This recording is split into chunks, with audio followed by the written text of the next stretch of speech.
Я приветствую вас, дорогие друзья, уважаемые гости и подписчики моего канала. Всем большое спасибо, что ждете наши выпуски со Спартаком Субботой, психоаналитиком. Спартак, приветствую вас. Здравствуйте, Александр. Ну что, правда нужен психоаналитик? Потому что события и геополитические, да и внутриукраинские тоже, как бьют ключом. Значит, с самого утра сообщили, что у Тимошенко обыск. Она написала большой пост, заседает фракция, как себя вести. В общем, подозрения ей впаяли. Но она говорит, что и при Януковиче меня садили, и, в общем, проблемы, я-то боец, это все как бы... И вот нет ни одного президента, получается, который батон на Тимошенко не крошил бы. По разным поводам, но сейчас повод очень интересный. Значит, якобы за деньги она к себе переманивала депутатов. Ну, для того, чтобы в Раде, собственно, создать, как бы усилиться и создать больше голосов. В общем, представляете, какая страшная история. Подозрение получила. Но все это происходит на фоне абсолютного ужаса. Ну вот, смотрите, нам всю дорогу, всю войну рассказывали, ну как это? Ну как это Рада не работает? Как это нельзя там кого-то переназначить? Вчера, значит, провалили и Федорова на министра обороны, Сразу троих. до него не дошли просто. Шмыгаля на Министерство энергетики, хотя их поувольняли, а принять, переназначить не смогли. И тут тебе такое, удар по Тимошенко. В общем, бьет ключом украинская политика, и война, кажется, никого не колышет, всем как-то все равно. Что скажете по поводу этого подозрения Юлия? Ну и сразу повсплывали старые мемы и с тигром, и с цветочком, росточком, ну и, собственно, ее коляска и крик Яйценюка «Юля-Юля». Хочу, Александр, обратить внимание на то, что подозрения во время Януковича и подозрения сейчас — это два разных подозрения.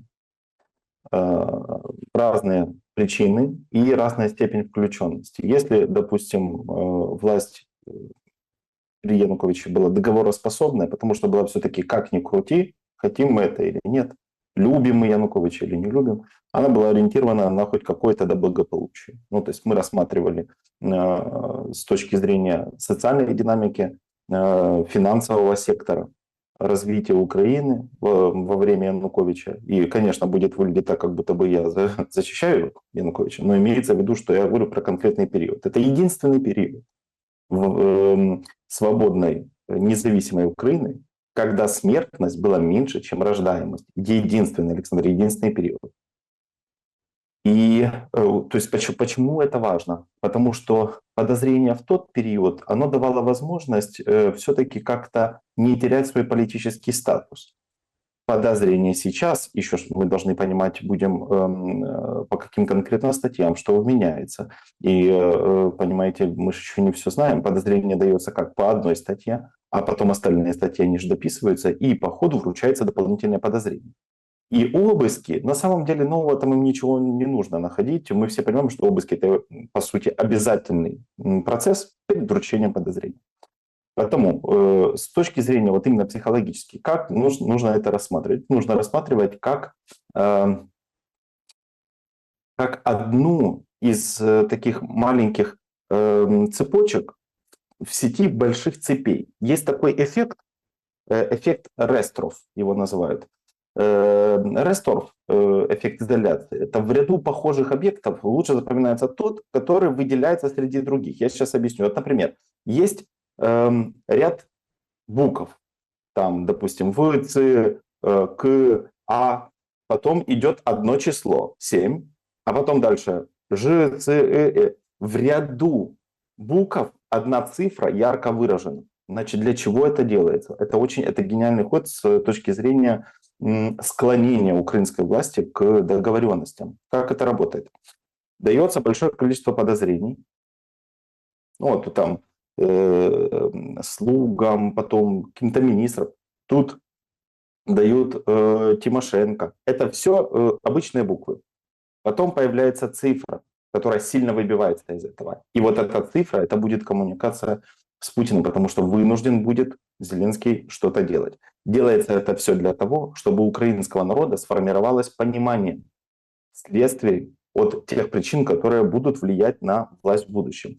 И вот этот эффект Ресторф, Мы его можем наблюдать и в России, например, когда только в России это было эффективно. Сначала были проблемы на фронте, начались посадки генералов. И теперь посадки генералов становятся тенденцией. У нас в Украине вот эта вот проблема с вручением подозрений, это не про вручение подозрений, это про подготовку того, что будет дальше. И на фоне вот этих простых подозрений жестокое, юридическое и местами, возможно, психологическое насилие над Зеленским, потому что это все подготовка к той цифре, которая будет называться Зеленский. Подготовка народа к Зеленскому, она идет очень интенсивно. Люди, смотрите, люди должны устать от того, опять подозрения, уже Юлия Тимошенко дали, да ничего страшного, они к этому привыкают. Вон там выпустили какого-то под залог оппозиционера. То есть это все серая информация. А потом будет одна цифра в ряду букв, на которую мы все обратим внимание. И эта цифра будет Зеленский. Поэтому нам нужно немножко подождать и понаблюдать. Несмотря на всю тенденцию, связанную с Трампом, что Трамп сейчас сорвался с цепи, я думаю, мы потом еще поговорим об этом, но суть в чем? Что вот как будто бы сорвался с цепи, сейчас Украина потеряла позиции в ряде основного трека обсуждения. Трамп уже не реагирует на это так значимо, у него есть другие приоритеты. И в этой всей цепочке вот этого эффекта Ресторов, я потом скину, вы сможете поделиться с аудиторией, если захотите, что это за эффект. Мы ждем, когда будет вот эта цифра. И эта цифра, это будет как раз Зеленский. Остается ждать недолго, потому что напрямую или косвенно удар по Зеленскому будет осуществлен, я думаю, где-то в ближайший месяц. И почему я так думаю? Потому что, во-первых, некоторые мои коллеги, именно коллеги, специалисты в области психологии, которые работают с офисом президента, они говорят о том, что сейчас к ним снизилось количество обращений. Снижается количество обращений в двух случаях. В случае, когда все нормализуется, и в случае патологической паники. На самом деле, это звучит сейчас забавно, может быть, аудитории это будет странно, по количеству используемых сексуальных услуг, проституткам, можно определить, будут ли проблемы в государстве. Перед войной, например, да, интересный момент, перед войной количество съема женщин легкого поведения, так скажем, в этой сфере услуг, за несколько недель до войны в Российской Федерации резко снизились использование этих услуг по отношению к вот этим вот женщинам. И тогда очень многие люди, которые предоставляют эти услуги, поняли, что нужно ехать из России, потому что сейчас будет проблема. Сейчас такая же история. Да, видите, Классно вы офисных сравнили со жрицами любви. Понимаете, просто феноменально. Интересное умозаключение, что вот эта вот вся череда, даже яркое подозрение, причем многие же аналитики пытаются разобраться. Тимошенко, у нее очень серьезные подвязки с Соединенными Штатами Америки. Тимошенко, она называется в числе прочих, не так многих, да, но прочих, которые, в принципе, могут взять ситуацию в свои руки и, в общем, созидать, да, вот даже в этот послевоенный период. Мы же помним вот эту информацию, когда, в общем, они с Порошенко собирались, в общем, как-то переформат Рады, то есть это все конкретно вот это вот под это, и все говорят, что НАБУ работает на Зеленского. Смотрите, Залужный обнуляется, Буданова, к себе поближе нагрузить как бы телегой с задачами невыполнимыми и, в общем-то, обнулить рейтинг. И вот сейчас Тимошенко пришли. Короче, у нас вот у человека создается впечатление, что он так оглядывается по сторонам, а никого нет, кроме Зеленского. Да, альтернативы нет. Понимаете, в чем дело? Это и что самое интересное, стоит отдать должное офису, они это делают не особо осознанно, они делают это в хаосе, но из этого вырисовывается что-то такое вот как будто бы гениальный план. На самом деле этот план не сработает, я объясню почему. Опять-таки мы обратимся сугубо к социальной психологии. У общества нашего, у украинского общества есть одна плохая черта. Нам свойственно предательство. Мы на протяжении всей истории, нам свойственно предавать, но, как у нас говорится, что вовремя предать – это не предать, а предвидеть. Потому нашему обществу свойственно вот это вот тотальное предательство. Предательство идеалов, идей, позиций и так далее. И то, что мораль общественная считала нормой там, в 2013-2014 году, сейчас уже, собственно говоря, мы Булгакова, собственно, отменяем. И отменяем всех людей, которые не имеют никакого отношения, по сути, к самой России. Ну, в общем, к чему я веду?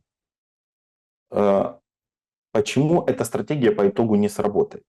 Для общества, для того, чтобы принять какое-то решение по поводу выбора какого-то из лидеров, ну, там, на перспективу, давайте так, возьмем Зеленского, да, Зеленский там как бы это говорится, динамика должна быть поступательной. То есть должно быть что-то происходящее понятным для людей. А для людей ничего сейчас не понятно. Они не знают, как жить завтра. Идея о выборе лидера должна предусматривать благополучие. Благополучие.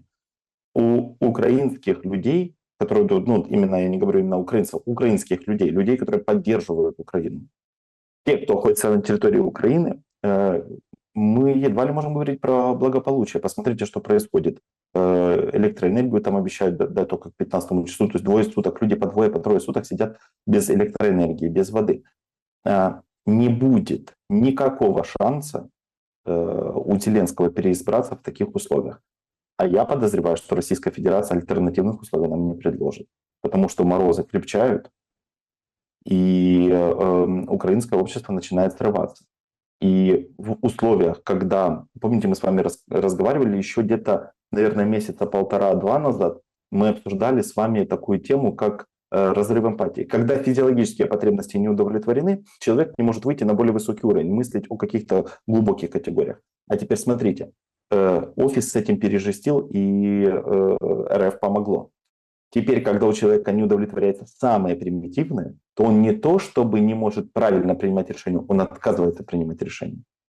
То есть общество не сможет даже ничего сделать в ответ на выборы. Выборы не будут даже проведены полноценно, никто это не сможет сделать. И сейчас история с тем, что очень многие депутаты, часть из которых, кстати, вот я видел недавно, вчера в Испании, от фракции «Слуга народа»,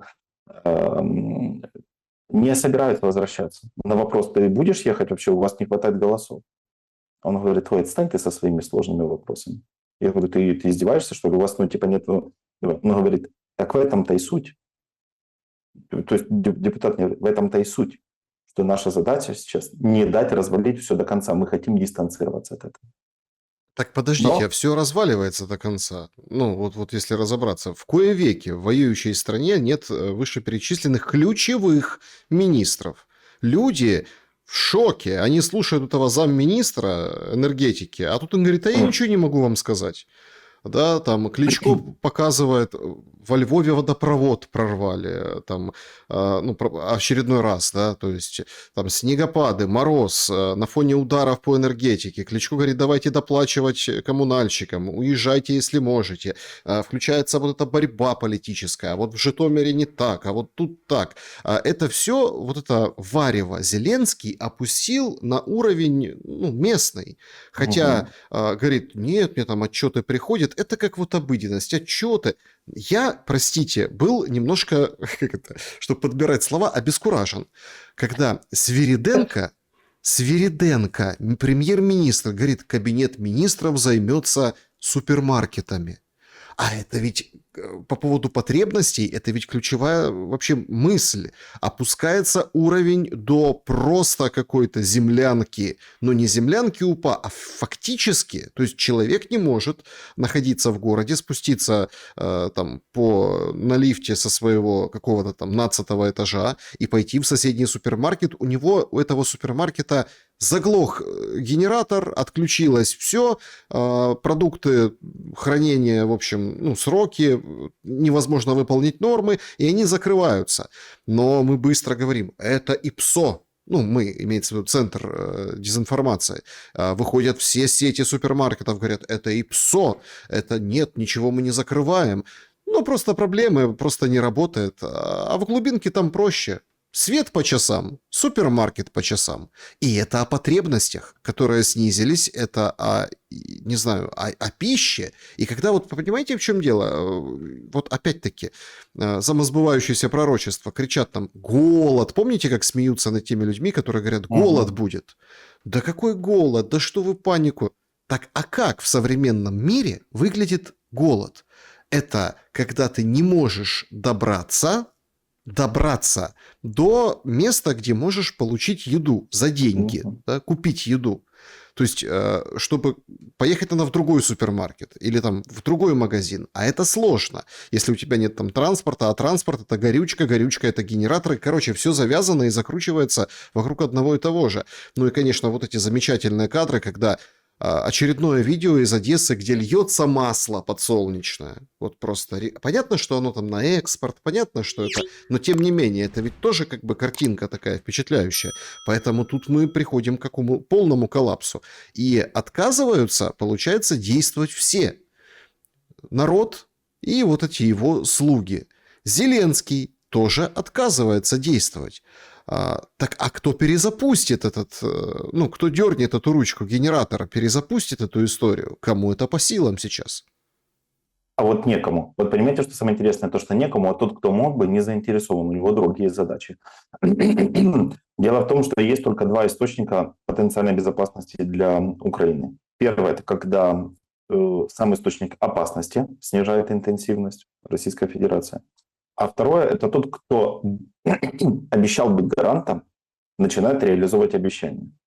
Так вот, я больше поверю, что Российская Федерация пойдет на это, нежели Трамп начнет выполнять свои условия обещания. В Конгрессе будут выборы. Необходимо дать что-то под это. Надо сейчас реализовывать имперские амбиции у Трампа. И Трамп, кстати, с этим неплохо справляется. Правда, он немножко начинает забывать одну деталь, что когда ты начинаешь воевать на 5 фронтах, ну, грубо говоря, то у тебя сильно снижается твоя обороноспособность и твой потенциал. И это об этом уже начинают говорить в политику, об этом начинают говорить достаточно сильные The Economist, говорят об достаточно сильные источники. И до Украины вообще не доходит, не долетает никакая информация. То есть Украина сейчас даже, с точки зрения политической игры, Украина не ликвид. То есть мы не интересны никому. Уже ничего происходящее на территории Украины никого не интересует. Опросы по поводу отношения к украинцам в Европе, я не знаю, как в Америке и в Азии, но в Европе говорят о том, что люди уже устали от украинцев. Украинцы устали от украинцев. А основной, знаете, какой самый главный вопрос при съеме жилья? В этом доме нет украинцев, и это спрашивают украинцы. То есть люди уже друг от друга в этом плане устали. И вот показательная ситуация с зимой, с обстрелами, ненависть к Российской Федерации снижается, растет ненависть. Конечно, вот назвали это Миндич, гейт и так далее. На самом деле, это Миндича нужно менять слово на Зеленский, потому что есть только две причины, почему Зеленский этого не знал. Он либо умственно отсталый, что, кстати, мы все тоже допускаем, либо проблема связана с тем, что он соучастник. И это то, что я сказал. В ряду букв будет одна цифра, и мы ее увидим. Ее просто пока не назвали. Угу. Так, значит, по поводу Зеленского. Понимаете, в чем дело? Тут же тоже, опираясь на все вышеизложенное вами, ну, опять-таки, как специалистам, давайте посмотрим на вчерашнее вечернее обращение. Вот его фрагмент. Зеленского к людям.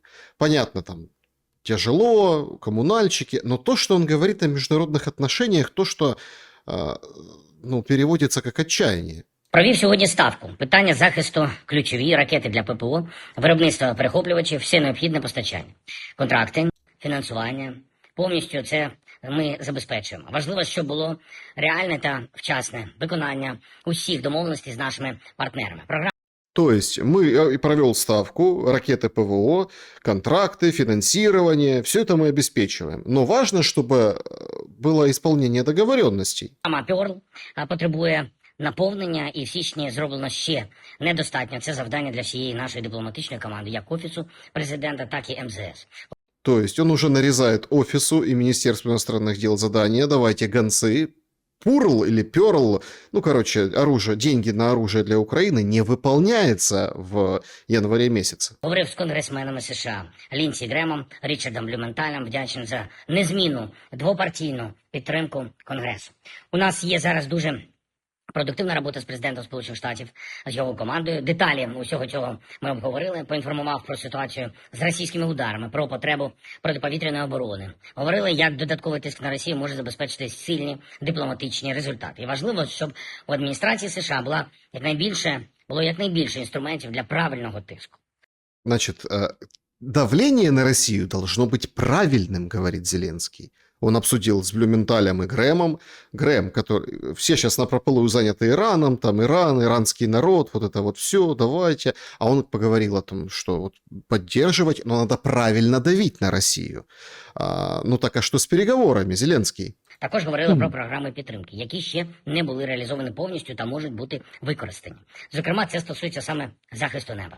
Продовжуємо готувати документи з Америкою щодо гарантій безпеки, щодо відновлення. Реально працюємо так, щоб на найближчий час були можливі формати підписання і затвердження, юридичного затвердження в Конгресі Сполучених Штатів, в українському парламенті. Сьогодні на доповіді був Рустем Умєров, зокрема і по цих питаннях. Треба, щоб тематика України у відносинах з Америкою залишалась на топовому рівні, незважаючи на всі інформаційні та політичні виклики, які сьогодні є. Значит, важно, Умеров ему опять очередной раз что-то доложил. Ну, то есть ракеты.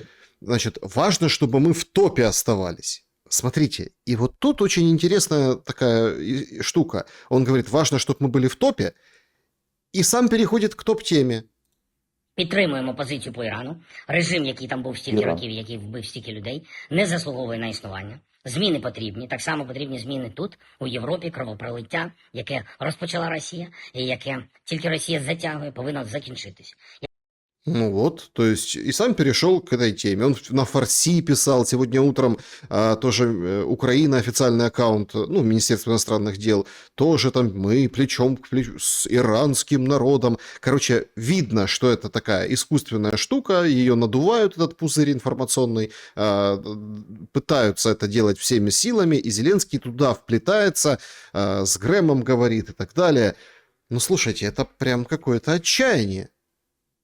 Это не просто отчаяние. Два момента хочу подметить. Первый момент – это тот, о котором мы не говорили, и я еще пока не слышал ни в одном из эфиров, ни в каких эфирах. Вопрос. Позиция Украины по Гренландии. Когда Трамп сказал, нас не интересует, сегодня вот ночью была опубликована новость о том, цитата Трампа, меня не интересует, что хотят люди Ирландии, ирландские граждане, это Ирландия, господи, прошу прощения, Гренландия. Меня не интересует, что хотят граждане Гренландии. Мне это не интересно. Будет так, как я сказал. Мне интересна позиция Украины по этому вопросу. Сейчас, да, актуальным сейчас является Иран. Но давайте на секундочку сделаем, знаете, как шаг назад, посмотрим немножко вот, глобальней. Иран – это промежуточное звено. Его необходимо выполнить, потому что там есть реальные проблемы.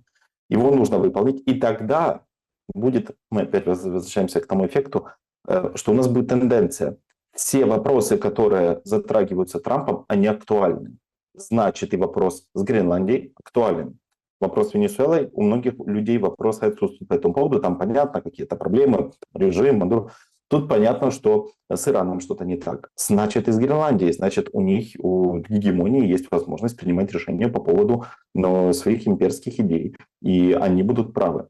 Но я хочу дождаться официальную позицию Украины по Гренландии. Будет ли вообще открыт рот Зеленским по этому поводу? Или он, как обычно, трусливо проигнорирует важное и будет говорить только о том, к чему не имеет никакого отношения Гренландия, является частью НАТО и частью внимания ЕС. И, конечно же, договоренности по гарантиям безопасности, по которым ВСУ должны защищать Данию. А там звучат все-таки в Дании такие воинственные настроения, что, мол, нет, мы будем там воевать, стрелять, короче, защищаться будем. Ну да, и вот я хочу, это первое, что я хотел заметить, что давайте посмотрим и подождем, опять-таки, в ряду букв одна цифра. Цифра тоже это Гренландия. Нам нужно смотреть туда, потому что самое интересное сейчас проходит мимо нас фоново. Ну, типа там что-то будет, что-то не будет, есть право, нет. Это ключевое. Если Трамп может игнорировать все договоренности, то зачем Украине гарантии от того, кто является не гарантом, а агрессором? Это, ну, об этом, опять-таки, будут думать только умные люди. А второй момент, вы об этом сказали, вы это заметили, и это прям, знаете, так гвоздем мысль залезла мне. 2 минуты он о чем-то говорит. Это хорошо, ну, как обычно.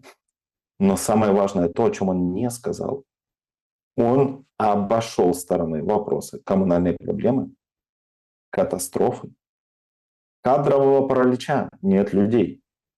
Даже в службах, которые занимаются сейчас поддержанием Нет, жизнедеятельности. смотрите, это фрагмент, он вначале говорил о том, что на местах люди должны доверять тем, кто на местах, вот этой власти ни о принимает отчеты. Ну, Это ни о чем. ну, с этого он всегда начинает, потому что он понимает, что ему прописывают так, что, ну, в общем-то, да, беда у украинцев, и обращение вроде как к украинцам, понимаете? Поэтому он начинает всегда свое обращение последние дни вот именно с этой проблемы, но опять-таки там то Кличко уколет, то еще что-то, то, в общем, отчеты от Свириденко принимает. То есть сказать, что он об этом не говорит, нельзя. Ну, тут так, для чистоты понимания. Я объясню, что я имею в виду.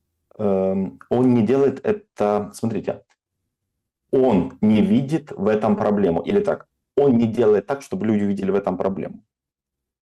Это Есть... данность. Да, да. Вот я сегодня, я себя, превращается в норму. у себя сегодня Это превращается в опубликовал норму. старое, там, 70-х годов, там, в общем, при непогоде отправляйтесь в укрытие. Плакат советский. Ну, такая вот есть у меня рубрика, там, периодически. Мгм. Очень, кстати, интересно звучат лозунги, там, разные, там, советских лет, потому что и так люди, конечно, смотрят, что все в духе времени. Так вот, слово «укрытие» раньше было, это как, ну, от плохой погоды, от стихии, от какого-то, не знаю, там, шквального ветра, от каких-то моментов. Сейчас слово «укрытие» воспринимается по-другому. Действительно, и уже, получается, эти обстрелы, это как данность. А вот эти дроны, удары, там, когда 5 ракет летит в одну ТЭЦ, или как сегодня воздушные тревоги тоже в Киеве, сегодня удар. Уже, знаете, там чего-то загорелось, Кличко говорит, удар дроном, 16-этажка на Оболоне, а потом пригляделись, резкость навели, а там пожар, вообще с этим не связано. То есть уже все привыкли. А что горит? Да, это дрон прилетел. То есть вот это вот опасная история. Да, но я хочу вернуться к Зеленскому, а потом перескочить на то, что вы сказали, потому что это тоже связано. Дело в том, что он говорит про это, про между прочим, он не вносит конкретику о проблеме. Вы поймите, для Зеленского люди не проблема. Он не интерпретирует проблемы людей как проблему. Он интерпретирует проблему там, недостатка ПВО. То, что Украина сейчас не является на повестке дня значимым элементом. Он делает акцент на государстве в целом. Он игнорирует людей. Зеленского выбирали люди, а не государство. Выбирали, причем с надеждой, потому что он демонстрировал как раз смену проектности. Мы помним его заявление, что не будет ущемления языка, не будет проблем с религией, будет возможность взаимодействовать со всеми. Я договорюсь с чертом лысым. Он вызывал к людям. Сейчас про людей речь не идет. Совершенно. А теперь по поводу обстрелов. По поводу того, что сейчас происходит, ну, усугубление ситуации, есть тоже интересный вот такой момент, на который люди почему-то тоже не обращают внимания. Интенсивность обстрелов не изменилась. Смотрите, ребята, я знаю, что там звучит как будто сейчас хуже. Интенсивность не изменилась. Знаете, что изменилось? Количество ПВО, которое вылетает. И для меня это, например, говорит о очень плохих последствиях. Ну, Дело не в том, помните же была аналитика, надо выбирать, что защищать. да, Вот мы к этому и получается так. пришли. Просто эти аналитики, которые об этом говорили полгода назад, как-то резко забыли об этом, да? Да, и сейчас уже, ну, сейчас на самом деле обстрелы такие, что вот эта история это никак не оправдывает коррумпированную систему, то, что там воровали на укрытиях, на защитах и так далее. Просто сейчас обстрелы не способны, вернее, защита бы не способна была защитить от этих вот обстрелов. Проблема вся в ПВО. Истощилось ПВО. А интенсивность подачи нового ПВО для Украины снизилась в 7 раз. В 7 раз. Это, ну, смотрите, это не на 7 ракет, Это не на 2 установки, это даже не на 7 установок, и даже не на 7, в 7 раз. В 7 раз снизилось. Это говорит о том, что следующие обстрелы будут болезненнее.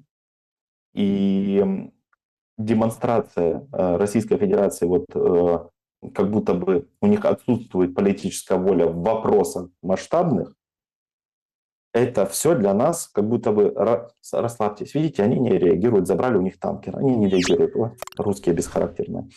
Видите, вот тут их прогнули. С ними незачем считаться.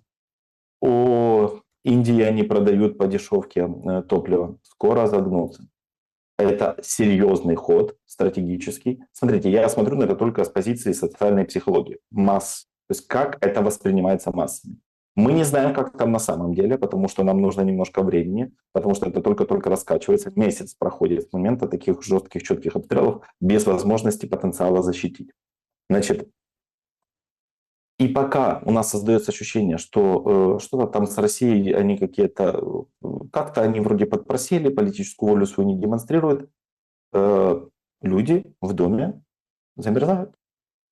У людей нет возможности жить полноценную жизнь. Болеют дети сильно. И сейчас начинает уже появляться такая проблема, как смертность от мороза. Об этом пока никто не говорит. У меня коллега, который работает в судмедэкспертизе в Киеве. Раньше он работал при КНИСЭ, Киевский национальный институт судебной экспертизы. Сейчас он работает просто там, в судмедэксперт.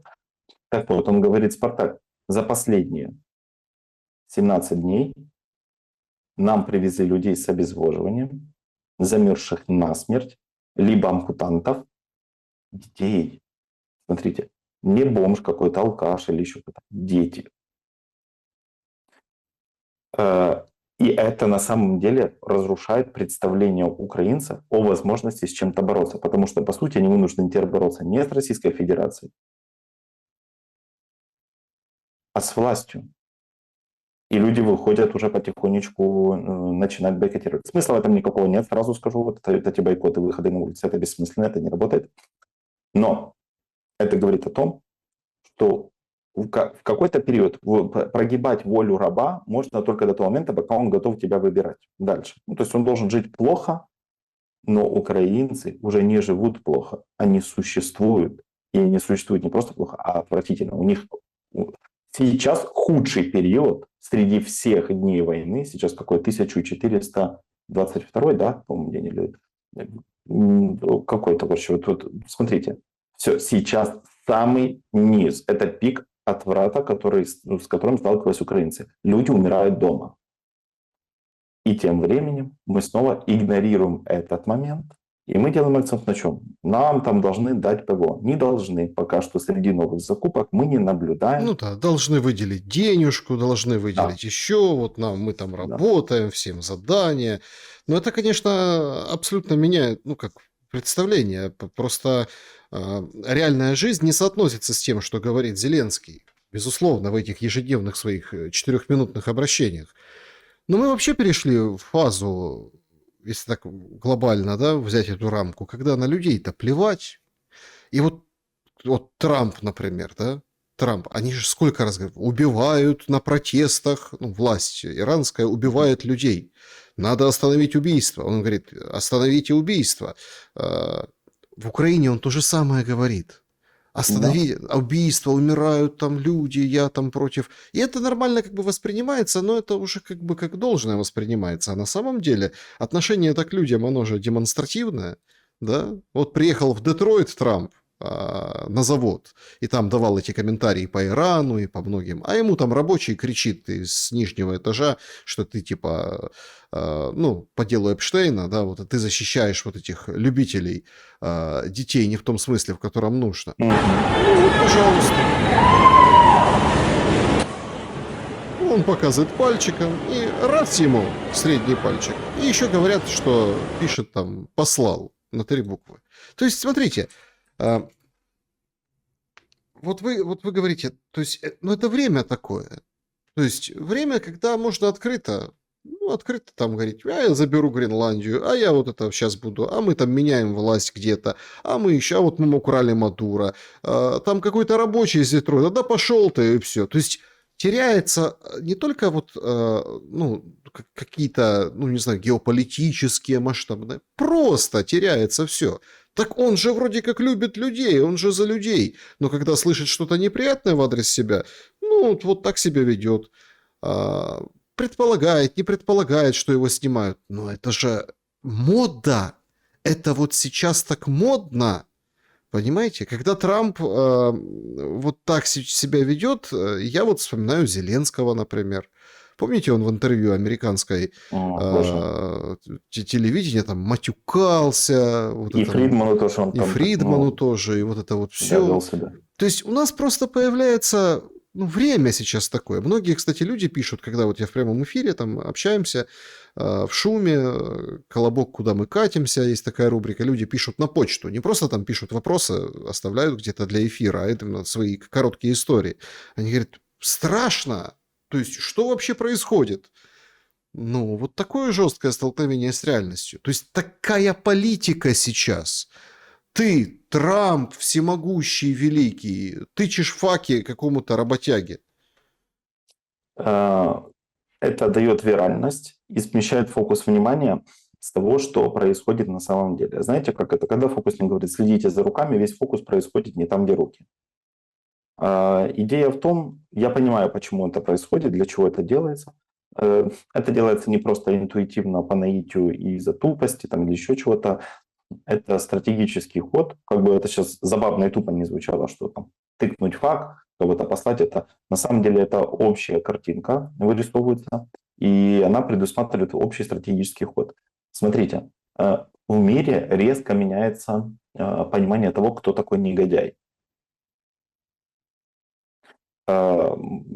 Есть абсолютное представление о том, что негодяй Россия. Я бы даже сказал конкретно Российская Федерация, потому что это не совсем... Это много деталей. В общем, Российская Федерация. Лицом Российской Федерации является Путин, российский народ и Путин. И получается так, что они являются как будто бы негодяями. Но мир сейчас начинает с замиранием ждать, когда они увидят реального антагониста. То есть, что такое реальное зло? Реальное зло – это добро, которое декларировало, что оно добро, делало действия, которые были связаны с добром для того, чтобы реализовать большое зло. Когда вы приходите, и человек говорит, я пришел у тебя что-то украсть, потому что это моя позиция, мы интерпретируем это как зло.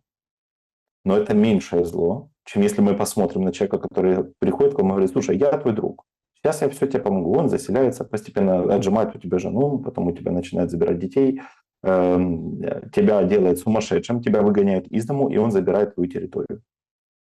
Кто из этих двух представителей большее зло? Я понимаю, что метафора слабая, но я хочу просто донести на таком минимальном уровне понимание того, что в мире сейчас глобально будет меняться представление о том, кто такой негодяй. И мы уже это наблюдаем даже среди представителей Евросоюза. Макрон поменял риторику. Он уже хочет искать возможности договориться. Вы заметили, что за последнюю неделю Мерц никак не прокомментировал, ни разу не прокомментировал ничего по поводу проблемы, связанной с Венесуэлой, и не дал никаких негативных комментариев. Я слежу за некоторыми европейскими лидерами, если это можно назвать лидерством, но вот они ничего не говорят сейчас по поводу Путина. Почему? Потому что это просто не дает никакой результативности. Это ни о чем. Им интересно посмотреть, что дальше будет, и кто же на самом деле злодей. А теперь я хочу еще для подписчиков такую, знаете, информацию подкинуть. Вот я рассказал вам про эффект Ресторф, а есть еще такой закон Вебера-Фехнера. Сложное слово. Я потом скину Александру, он в комментариях вам опубликует, если вам будет интересно. Что такое закон Вебера-Фехнера? Такой психофизиологический закон. Он заключается в том, что интенсивность ощущения от чего-либо прямо пропорциональна интенсивности, логарифме интенсивности раздражителя. Например, смотрите, может быть 2 лампочки, которые светят очень сильно, а может быть 5 лампочек, которые в сумме будут светить слабее, но мозг воспринимает, что вот эти 5 лампочек светят сильнее. Чем больше раздражителей, тем нам кажется сильнее воздействие. А теперь смотрим, как этот закон распространяется абсолютно на все. Количество событий, связанных с США, на поле европейском и не только. Количество проблем у украинцев, которые сейчас есть, интенсивность, их может быть, допустим, смертность может снизиться, ну, грубо говоря, на поле боя мы можем меньше терять территорий, но у людей нет возможности там, помыться, купить еды, то есть источники менее агрессивные, но их сильно больше. И согласно этому закону человек интерпретирует их как более опасные. И люди умирают не где-то на фронте, а тут. Замерз насмерть в доме, в квартире. Не вернулся, пропал без вести. Ушел куда-то и замерз на улице. И теперь вот это вот все. Неспособность Украине помочь. И акцент не на украинской проблеме, а на проблеме там, та же Венесуэла и Гренландия. Это формирует резкую смену политических взглядов ультраагрессивных по отношению к РФ на смятение. У людей нет понимания, на что мы должны реагировать. Этот закон сейчас перевернет всю эту историю с тем, как мы интерпретируем Россию, как мы интерпретируем США и кто вообще является врагом. И знаете, что самое досадное? Мы не будем считать теперь там, что, например, нам нужно дружить со всеми соседями. Мы не скажем так, что вот США все-таки отымели Украину, забрали все, что можно, ничего в итоге не дали. Мы знаете, как будем думать? Мы в мире врагов. Мы в мире врагов. Все враги. Поляки, с ними мы всегда в каких-то в конфликтных ситуациях. То резня, то еще что, у нас вечно с ними проблемы. Белорусы, никак мы с ними не найдем концов. Россия, вот, видите, они напали, это все бесконечная проблема, а там у нас с ними. США нас не любят, Европа нам не дает. Мы превращаемся тупо в сумасшедшего одиночку. Украина это безумный одиночка. Смотрите, ну тут как бы тоже, если так, опять-таки, а кто мы? Да? Вот кто мы? Вот ярким как бы иллюстрацией к тому, о чем вы говорите, тут, ну, это же вот, это подписчики тоже мне сбрасывали. Замерз, сбрось донат. Стерненко выходит в очередное Это видео. вообще. Замерз, бросай донат. И уже пошел откат по этому пути. Ведь раньше как? Я вспоминаю, что вот бьют уже давно по энергетике. Просто морозы сейчас и последствия вот эти ужасающие. Ну вот когда били по энергетике, вводили эти, опять возвращались, ну с осени, да, вот эти отключения и так далее. Все вспоминали, как было там около 2 лет назад, когда вот первый был при Суровикине, да, вот этот удар, и отключали Украину от света, причем летом тоже, ну, в общем, и зимой, и летом были такие вспышки вот этой тактики. Все говорят, ну, подождите, а почему вы не выстраиваетесь в очереди военкоматов, а давайте сбросимся на генератор, а давайте еще там чего-то, а давайте вот там сбросимся на бензин генератору, а тому поможем, тому, а вот военное подразделение, и все как-то шло нормально.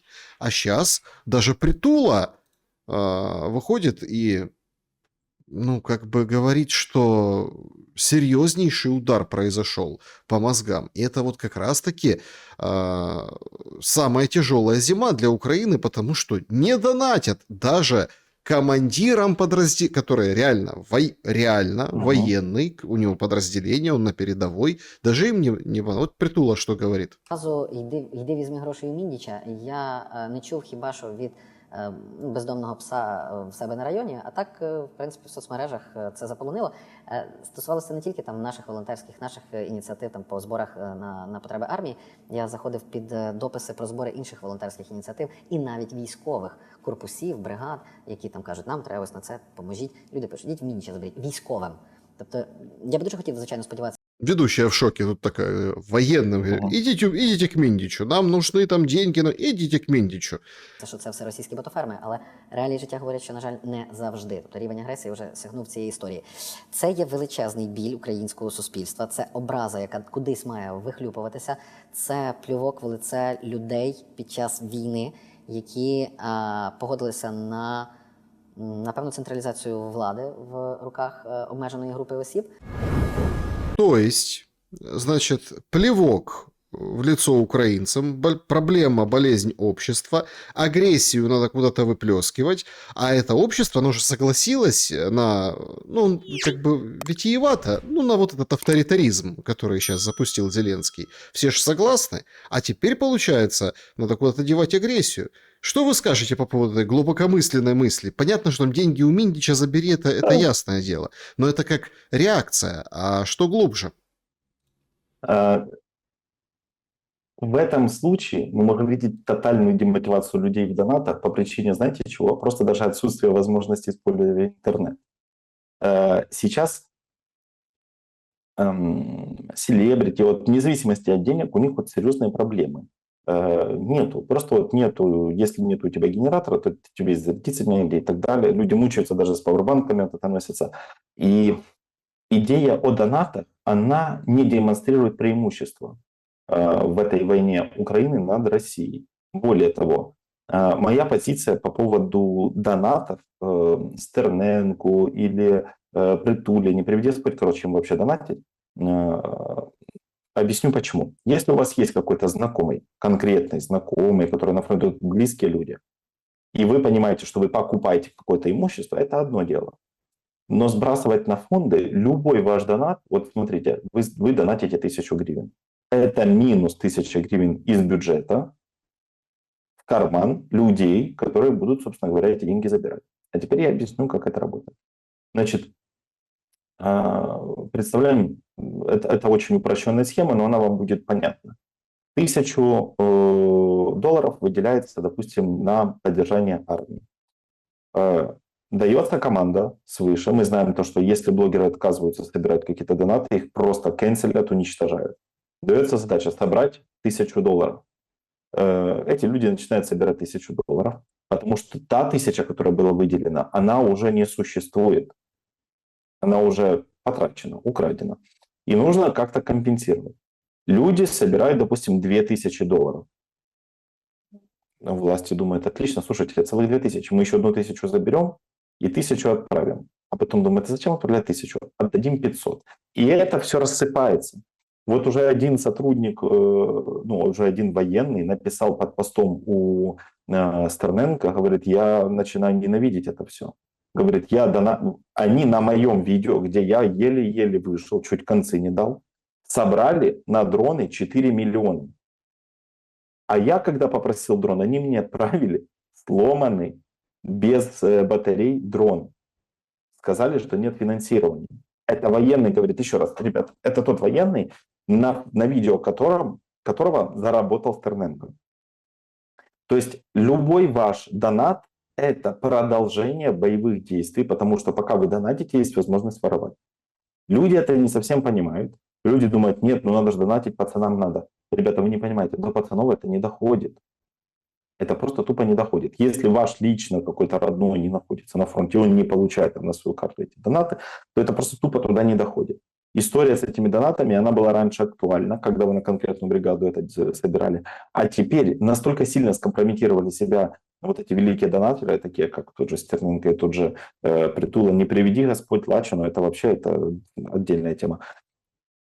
Настолько скомпрометировали себя, что теперь люди не хотят донатить даже туда, где это может быть эффективно. По одной простой причине люди поняли, что это тупо неэффективно. Капля в море.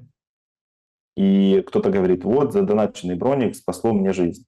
Ну да, оно правда спасает жизнь какому-то человеку, чтобы он имел возможность в следующий раз пойти и там, либо там рисковать своей жизнью, умереть или еще что-то, или быть травмированным в следующий раз. Это не значит, что они должны, знаете, там вообще не иметь никакого имущества, но этим должно заниматься государство. Этим должны заниматься люди. Люди, которые и без того уже страдают от этого государства. Потому донаты в данном случае являются... Вообще с вот этими донатными системами я считаю, что мы открыли вот эту шкатулку Лемаршана. Знаете, типа вы открываете эту шкатулку и попадаете в этот чертов ад, где вас пытают, но единственное удовольствие, которое вы получаете, это вы репостнули в свою историю, то, что ты неполное ничтожество, а задонатил каких-то 100 гривен. Это не делает тебя личностью, алло, ты от этого не становишься лучше. Ты просто лох. У тебя забрали, причем забрали каким образом? У тебя забрали так, что ты остался доволен. Это же форменное мошенничество. И впоследствии ты никому не сможешь обратиться. Ситуация по фронту, кто не смотрел, я рекомендую пересмотреть последних 2 эфира, в том числе по поводу того, как двигается фронт, Александр показывал. Движется он не в том направлении, куда должно было бы двигаться, учитывая донаты. и не улучшается ситуация. Количество донатов вообще никак не влияет на ситуацию на фронте, но сильно влияет на ситуацию внутри государства и на вороватых чиновников. Чем больше донатов, тем больше воровства, эффект нулевой. Люди- Смотрите, вот тут два таких момента я хотел бы отметить по поводу донатов. Во-первых, первый, да, если донаты воруются, отмываются, да, то есть там перебрасываются бюджетное финансирование, туда закрывается донатами, деньги, в общем, вымываются, перебрасываются там какие-то компании по 50 миллионов. Это же было, это все открытая информация. То есть, да, 50 да, конечно. миллионов Арабские Эмираты ежемесячно бросают на какие-то фирмы. Ну, там, или, например, там, не знаю, там, кошелек Миндича с криптой. Все же забыли об этом криптокошельке. Да? Все, это было до пленок. И все как бы об этом говорили, ну вот как-то вот все забыли. Многое забывается. То почему никого не ловят? Вот, ну, имеется в виду, хорошо, ладно, тут все там рука руку моют. Почему контрагенты не ловят? Например, да? Почему там американцы, те, которые выделяют деньги, европейцы, которые выделяют деньги, почему никто никого не ловит? Получается, что ИПСО, ну вот как, вы знаете, как вот с закрытыми супермаркетами. Все же выступили, сказали, это ИПСО, никто ничего не закрывает, приходишь, супермаркет закрыт. Ну, то есть, а потом пишут, нет, это все вранье. Ну да, там проблемы, вынуждены временно ограничить, или там по времени. То есть, вроде ж как и ПСО, вот как кричат, голод, масло льется рекой подсолнечное, в супермаркет не попасть, 15 этаж затянуть в пакет, ну вот эти моменты там, да. А так нет, голода нет. То есть, просто, ну, как бы пытаются обличить в другую форму. И вы знаете, вот я хотел бы здесь, кстати, более подробнее остановиться на таком очень важном моменте, как страх и новости. Я вот помню, сейчас полетит орешник, и телеграм-каналы все вот эти, да, пишут, орешник сейчас готовится, Капустин Яр. Опа, сбросьте на донат. Там 10 гривен. И комментарии поехали там плюс. Ну, там каналы миллионники, плюс. Человек как бы чувствует причастность, но смотрит этот телеграм-канал, смотрит его, потому что он же, там же орешник готовится сейчас лететь. И это используют. То есть используют. Есть, ну, отчасти, потому что там широкого профиля ваша коллега Алурика Добровольская. Вот что она говорит по поводу этих новостей и игре, да, на страхах. Если у конкретного телеграм-канала есть цель вызвать панику, цель, чтобы ты достала свои деньги и за что-то там заплатила или задонатила или что, да, или цель, чтобы ты просто испугалась, потому что человек в страхе, он управляем, да, то тебе будут накидывать все это такое. Поэтому это выбор каждого человека. Подключаться к лжи или не подключаться. Это просто Вот, это вот очень интересно. Мы, вот опять, я не просто так начал с того, а чё ж не сажают никого, раз воруют? Получается, это выбор каждого человека. выбор каждого человека. К сожалению, люди в страхе теряют контроль. Вот и вся причина. И поэтому, ну, знаешь, как тебе сказать? Ну, я восхищаюсь, если ты не читаешь. Первый шаг перед не читаю. Первый шаг, это знаешь какой? Первый шаг, смотри, берешь, открываешь. Ложь, это ложь, это враки, обман, еще один. Какой интересный обман. Вот прям вслух это говорить, то есть вот коллапсировать это внутри. Потому что, смотри, мы же не можем от этого защищаться. Вот человек читает, особенно если пропагандисты очень опытные, да, а все пропагандисты, они делают то, чему мы, собственно говоря, в НЛП учим. Они показывают тебе картинку. Картинка, которая появляется у тебя в голове, желательно со звуковым сопровождением. Если они тебе словами нарисовали картинку, все, ты уже не можешь ей сопротивляться. Все, ты не можешь ей сопротивляться. Они тебе словами нарисовали картинку. Поэтому, да, когда ты, если ты достаточно доразвился, знаешь, есть понятие недоразвитые. Да, конечно. Вот, так мы все недоразвитые. А вот доразвитый человек, он понимает, что как только он открывает этот канал, у него раз вот сюда присоска, и из него начинает сосать энергию. Вот Внимание, да. Открыл, все, и присоска у тебя, все. Понимаешь? Поэтому я не читаю это по причине того, что я не хочу кормить демоническую энергию. Вот я просто не хочу кормить, и все. Поэтому у нас, кто-то там читает, я могу там спросить, типа, ну что, вот по фактам. Ну и все. Угу. Значит, тут сразу несколько моментов. Я хотел бы, чтобы вы прокомментировали. Во-первых, каналы, присоска на лбу, которая тянет энергию. Техника открываешь и сразу себя настраиваешь. Это ложь. Это вот прям очень интересно. Но и с другой-то стороны, понимаете, в чем дело? тогда получается, какое умозаключение приходит? Ну, тогда, получается, верить никому нельзя. А если верить никому нельзя, ну, тогда это же путь к психам-одиночкам, ну, вот о которых вы говорили выше. Да? То есть ты тогда ни с чем не сопричастен, ты тогда сам по себе, ты тогда одиночка. Тоже вроде как неправильная позиция. Все же страдают, надо друг друга поддерживать. Где баланс в этом всем? Я абсолютно солидарен с тем, что читать новости, которые связаны с донатами или вообще с желанием контролировать модель поведения народа, нет смысла, потому что они лишь вносят иллюзию контроля. Есть интересные эксперименты с иллюзией контроля. И они были проведены Эллен Лангер в 1970 году. И сдавалось, как проводился сам по себе эксперимент. Люди охотней приобретали лотерейные билеты, если им давали возможность выбрать этот лотерейный билет. Потому что создавалась иллюзия того, что они на что-то влияют. Также и здесь, с донатами. Вот, допустим, есть потеря контроля. Тревожность связана с невозможностью контролировать этот процесс. Например, нет воды, мы не знаем, когда она появится. Там произошел обстрел, есть какие-то проблемы. Вот нам нужно задонатить. И вот этот донат, как вы сказали, 10 гривен, он возвращает человеку иллюзию власти, иллюзию контроля над ситуацией. И людям значительно легче справляться с болью, это правда. Легче заниматься лечением. Мы тоже это проверяем во множестве экспериментов. Например, мы человеку предлагаем 2 препарата. Вот человек говорит, я не хочу принимать антидепрессанты. Мы говорим, смотрите, есть ципролекс, есть эсциtalopram. У вас есть возможность выбрать. Смотрите, Александр, ципролекс и эсциtalopram – это один и тот же препарат. На самом деле. Это как лирика и пригабелин. То есть наша задача – дать иллюзию выбора. И людям дается иллюзия выбора. Без діяти, вот эта бездіяльність, або задонатити 10 гривен. И получается так, что люди, у которых нет критического мышления, а мы напомним, критическое мышление – это большая, ну скажем так, это успех, достижение, если он у вас есть, а с учетом условий, в которых мы живем, у нас еще и снижается вот этот порог чувствительности к интеллектуальной деятельности. Из-за этого, собственно говоря, людям легче просто тупо задонатить, потому что они чувствуют эффект причастности к большинству, как вы сказали, и иллюзию контроля. Есть ощущение, что эти 10 гривен вносят какой-то вклад.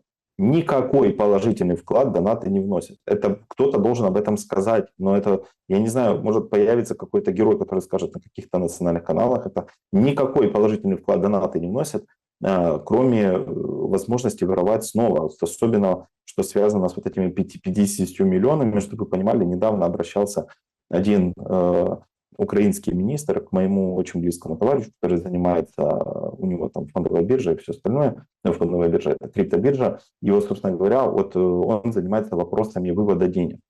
И к нему обратился один из действующих министров, говорит, слушай, нам нужно найти новый источник, выводить по 50 миллионов. И чтобы вы понимали, даже настолько беспринципные люди, как там владельцы каких-то криптобирж, сказали, ребята, нас потом просто тупо кончат. Спасибо большое, мы не можем. Мы отказываемся. И отказываются. Уже даже самые беспринципные и жестокие деньгососатели отказываются взаимодействовать с властями. Так они найдут другой источник вывода денег. Не через крипту, найдут другой или через другую какую-то биржу. Но суть заключается в чем? Потому что эти деньги, они собраны именно с донатов. Потому что это все огромное, вот тот министр, который с этим связан, та вся контора, она завязана на United 24. То есть любой донат, любое событие, которое хоть сколько-то финансово поддержит всю эту контору, оно потом это просто тупо разворовывается. И у этого уже есть много подтверждений, в том числе задокументированных. Я сохраняю всю эту информацию, пускай она будет, кто знает, когда она пригодится. Может, никогда не пригодится, может, пригодится, может это будет полезным впоследствии для следствия и для решения этой проблемы, или для демонстрации. Если эти люди снова пойдут в правительство, это будет хоть какой-то рычаг давления. Но о том, что вот вы спросили по поводу новостей. Любой новостной канал, который впоследствии призывает к действию, подразумевает эксплуатацию вас как единицу. То есть вы не личность, вы просто кнопка.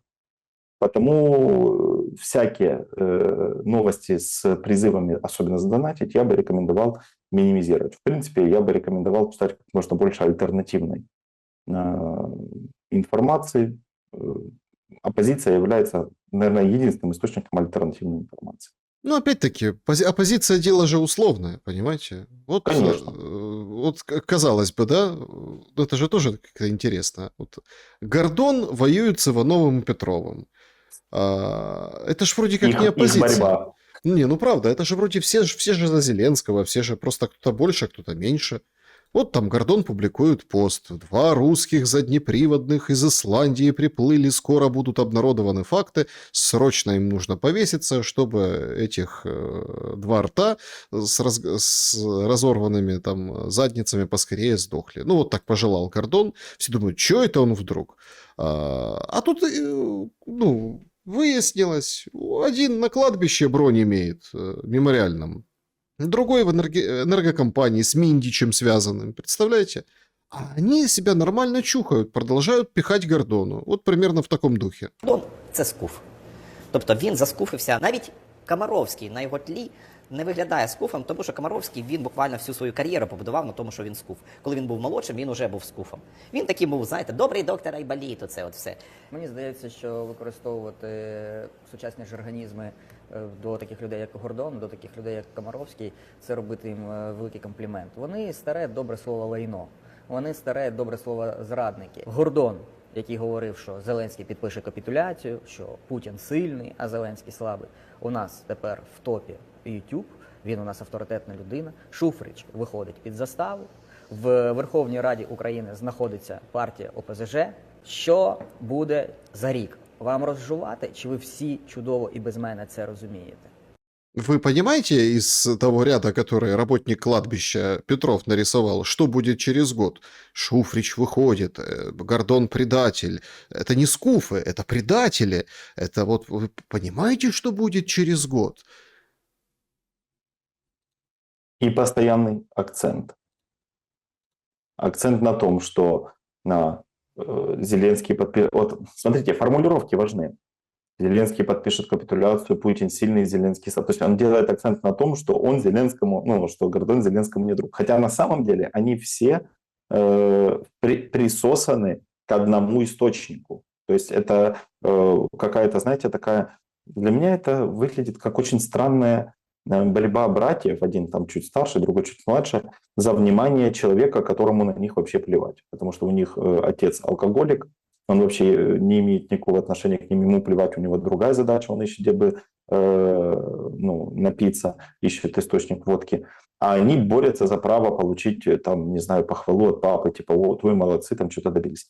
Для меня это выглядит вот так вот. Для меня это просто не является ни один, ни другой, ни третий авторитетами в этом вопросе, ну, типа в вопросе политики и в вопросе точно социальной коммуникации. Потому я на это смотрю просто как на...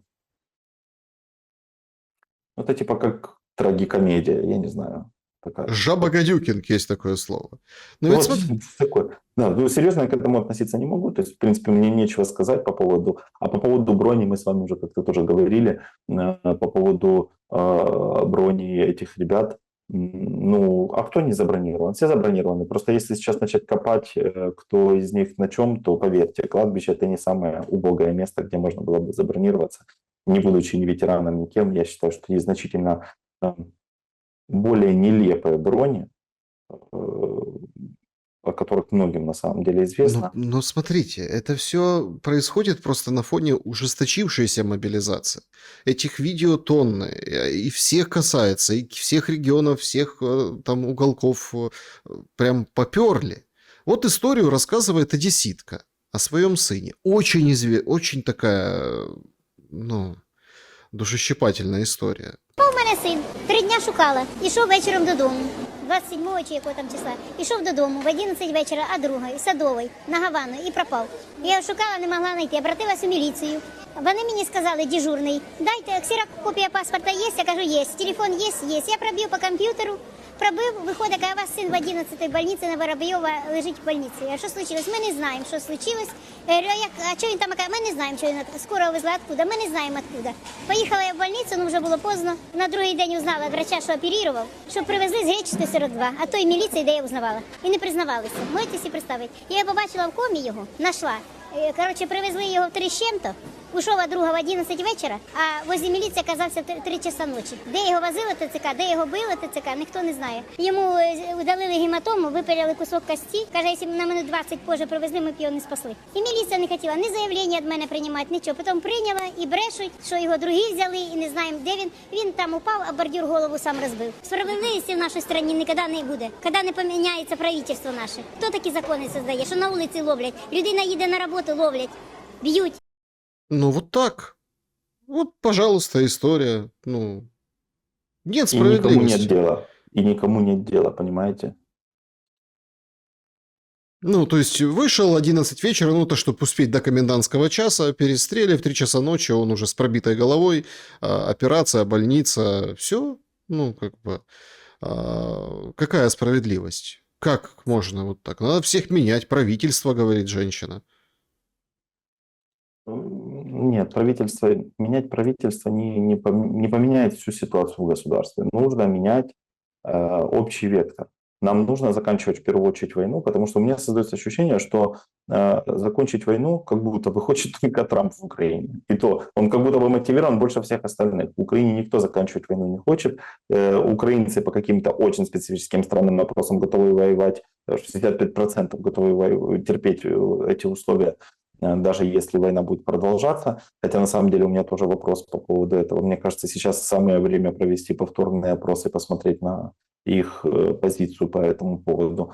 Но вы же поймите, посмотрите на вот эту женщину, да, ну, которая, да, она не проявляет агрессию, она испытывает ощущение вот безнадежности и отчаяния. И это обычные граждане вот так вот ходят между рядами, знаете, они живут эту жизнь. И так вот просто ты любого выбираешь, задаешь вопрос, и он говорит, у меня там товарищи мобилизовали, там застрелили через 2 дня после этого, потому что его сразу отправили на фронт. У меня сыну пробили голову. У меня дочь пошла, мобилизировалась, умерла, ну, типа просила где-то там в Тулусе, умерла через там, 4 или там, 5 недель. То есть вы же понимаете, что эта вся история, которая связана с войной, война, это мы сейчас уже так привыкли, ну, война, это ужасно. Это не просто не дает развития, это нас постоянно отбрасывает назад. И если есть государства, которые всю свою сознательную историю воевали, ну, то есть Российская Федерация к этому готова, у нее есть потенциалы, мощности, мобилизационный ресурс, то Украина не умеет в это сейчас. Мы уже давно как бы от этого отошли, мы всегда как бы к кому-то примыкали. У нас нет возможности так долго воевать.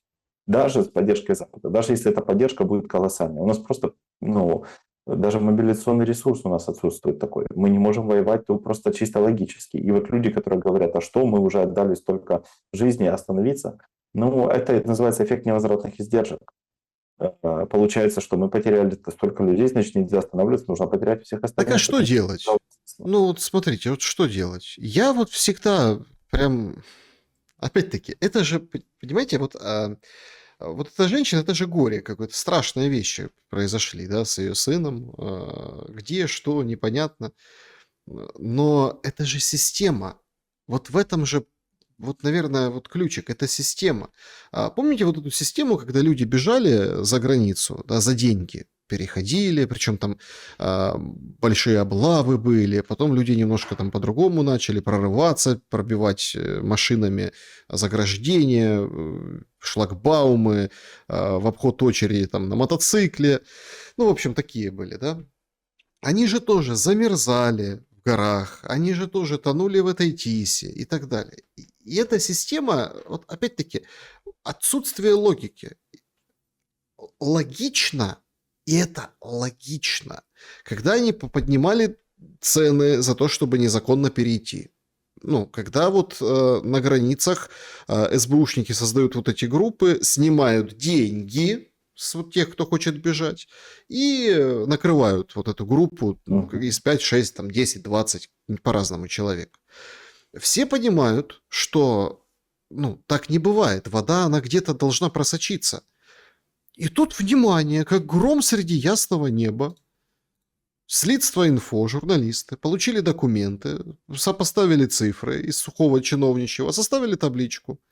Значит, сколько вообще задерживают, да, и соотношение с 24 годом, вот 25-й, 24-й, да?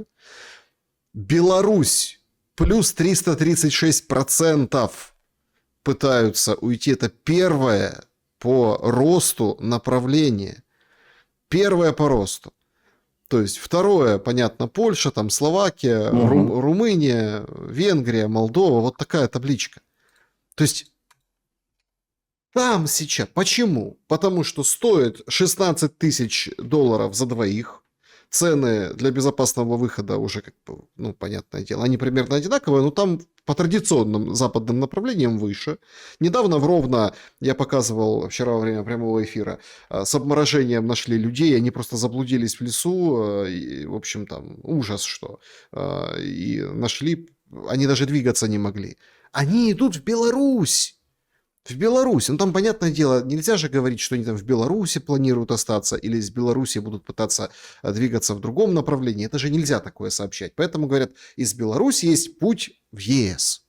Но это как принцип, там, где тонко там рвется, то есть вы перекрываете вот это вот все, ну и сейчас давай усиливать границу с Беларусью, чтобы тоже не и туда, чтобы люди не уходили.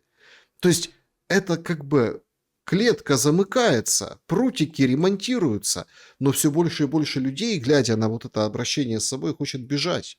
Сам человек, ну, в группе там 2-3 человека. Поэтому вот я и задаюсь вопросом, да, если вот так вот на этом завершить наш сегодняшний эфир, так а кто такие мы? Кто такие мы? Каждый отвечает сам за себя. Вот человек и принимает решение. В мороз, по снегу, там не получается, там перекрыли, там хватанут. Ну вот, пожалуйста, к Беларуси. В Беларусь почему нет?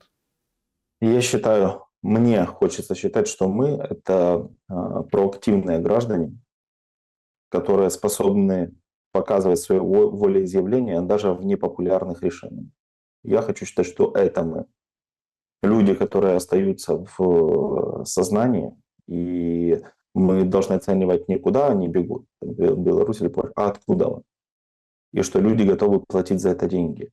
Если человек готов работать, скапливать деньги, знаете, я замечаю, что люди больше мотивированы сейчас скопить денег, чтобы выехать, чем до войны были смотивированы купить квартиру. Это говорит о том, что это основной фактор выживания. Поэтому для меня мы — это люди, которые приняли решение оставаться живым, несмотря ни на что. Приняли решение не отдавать свою жизнь за правительство, которому до него нет никакого дела. Мы — это люди, которые здорово, скажем так, смотрят на мир и здраво оценивают свои шансы в этом мире. И они принимают решение подождать. И все меньше и меньше я слышу от людей образованных, с пониманием ситуации и умных людей, что что-то изменится. Потому что даже если что-то поменяется и война закончится, на этой выжженной территории, причем эта выжженная земля не оружием, она ментально выжжена. Это абсолютная ментальная импотентность. То есть не осталось ничего здравого на этой выжженной земле, интеллектуально, ментально и экономически. Не останется ни одного представителя впоследствии здравого смысла. А это большая проблема, потому что при отсутствии интеллигенции, а это уже не первый раз, когда из Украины интеллигенция выезжает, при отсутствии интеллигенции возобновление нации просто тупо невозможно. Потому я рекомендую людям оставаться в здравом уме, поддерживать свой здравый ум, постоянно образовываться, читая новости, и под чтением новостей подразумевать, читайте альтернативу. Не читайте то, что вы не можете, от чего вы не можете отказаться. Например, телевидение, вы не можете от него отказаться. Вам дают то, что дают. Смотрите те новости, которые вы можете выбрать. Это первое. Второе. Фильтруйте информацию. Даже моим словам старайтесь дать какую-то критику, оценивайте, спорьте. Я читаю всегда комментарии. Мне, кстати, приятно, когда со мной не согласны, не просто не согласны, а говорят: смотри, мальчик, ты не прав, и вот почему. Мне очень приятно, для меня это ценно, и я хочу сказать то, что люди в комментариях меняют мое мнение. Для меня это важно, потому спасибо вам тоже большое. Имейте возможность и мужество изменить свою позицию. Будьте сильными в том, чтобы уметь переосмыслить что-то. И кто бы ни говорил, вы переобулись, вы можете переобуваться хоть 1000 раз на дню. Изменение своей точки зрения – это абсолютно нормально, это признак здравого смысла. Потому давайте мы просто останемся все в здравом рассудке. И для меня вот это вот мы, я готов назвать своим человеком любого человека, у которого есть критическое мышление. Артак Суббота был моим собеседником сегодня. Спасибо за время и мысли. Спасибо, Александр, вам большое. Друзья, берегите себя, подписывайтесь, ставьте лайки, пишите, что думаете в комментариях. Всем добра и света и со Старым Новым Годом.